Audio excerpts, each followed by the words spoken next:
Hello guys, বন্ধুরা, আপনারা দেখতে পাচ্ছেন প্রাকৃতিক সৌন্দর্য। আপনাদের কেমন লাগতেছে একটু জানিয়ে দেবেন। পাশে একটি এই ওয়ার্ডটার নাম হচ্ছে লালমনিরহাট জেলা, লালমনিরহাট সদর, হারাটি ইউনিয়ন, ৪ নং ওয়ার্ড, তালুক সুঙ্গাদারা মৌজা। এখানে অনেক বন্যা প্লাবিত মানুষগুলো অনেক কষ্টের সহিত দিন যাপন করতেছে। আপনারা সবাই একটু অবলোকন করতেছেন। এখানে অনেক ঘর ভাঙা বাড়ি আমাদের এখানে ভেঙে গিয়েছে। এখানে এই নদীর কুল কিনারা যখনই বন্যার জলগুলো এসে যায় তখন এখানে অনেক জমি ভেঙে যায়। আপনাদের দেখে কেমন লাগলো একটু সকলে এই ভিডিওর মাধ্যমে সকলে এই লাইভটি শেয়ার এবং কমেন্ট করে সকলের মাঝে ছড়িয়ে দিবেন আশা করি।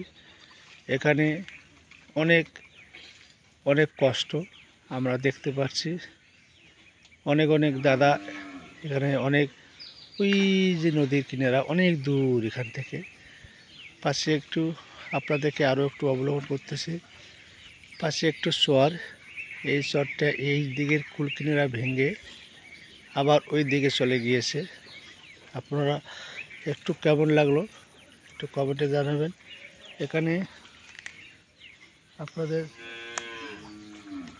আপনাদের মাঝে আমি জানাইতে যাচ্ছি,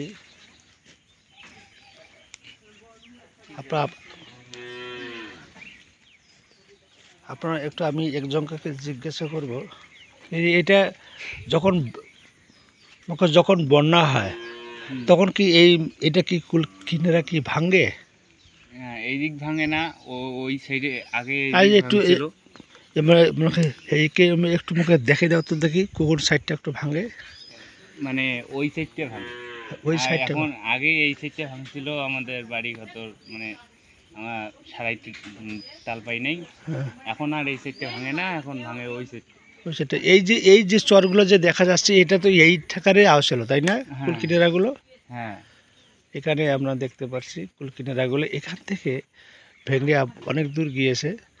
যারা এই ভিডিওটা অবশ্যই আমি চাই আবারও জায়গাটার নাম বলতেছে লালমনিরহাট জেলা, লালমনিরহাট সদর, হারাটি ইউনিয়ন, ৪ নং ওয়ার্ড, তালুক সুঙ্গাদারা মৌজা। আপনার অবশ্যই সকলে এসে এই জায়গাটি একটু অবলোকন করে যাবেন। পাশে একটি এটার নাম কি? পাশে এটা আমাদের মন্দির ছিল কিন্তু এটা ভেঙে গেছে। হ্যাঁ, এই মন্দিরটাও ভেঙে গেছে। আপনারা হয়তো দেখতে পাচ্ছেন এখানে একটা মন্দির ছিল, মন্দিরটা ভেঙে যাওয়ার পরে এই মন্দিরটির সংস্কারের অনেক প্রয়োজন। এই মন্দিরের নাম কি? এই মন্দিরের নাম আমাদের তো আদর্শপাড়া গিরিধারী মন্দির নাম ছিল, গিরিধারী মন্দির ছিল। আমরা জানতে পারছি। তার অবশ্যই ভিডিওর মাধ্যমে একটু প্রকাশ করলাম। আপনাদের যদি ভালো লাগে লাইভ শেয়ার করবেন, লাইভটি অবশ্যই একটু শেয়ার করে সবার মাঝে ছড়িয়ে দেবেন। আশা করি সবাই পাশে থাকবেন। আর যারা ফলো করে নিন তারা অবশ্যই ফলো করে পাশে থাকবেন, আরও নিত্য নতুন ভিডিও পাবেন।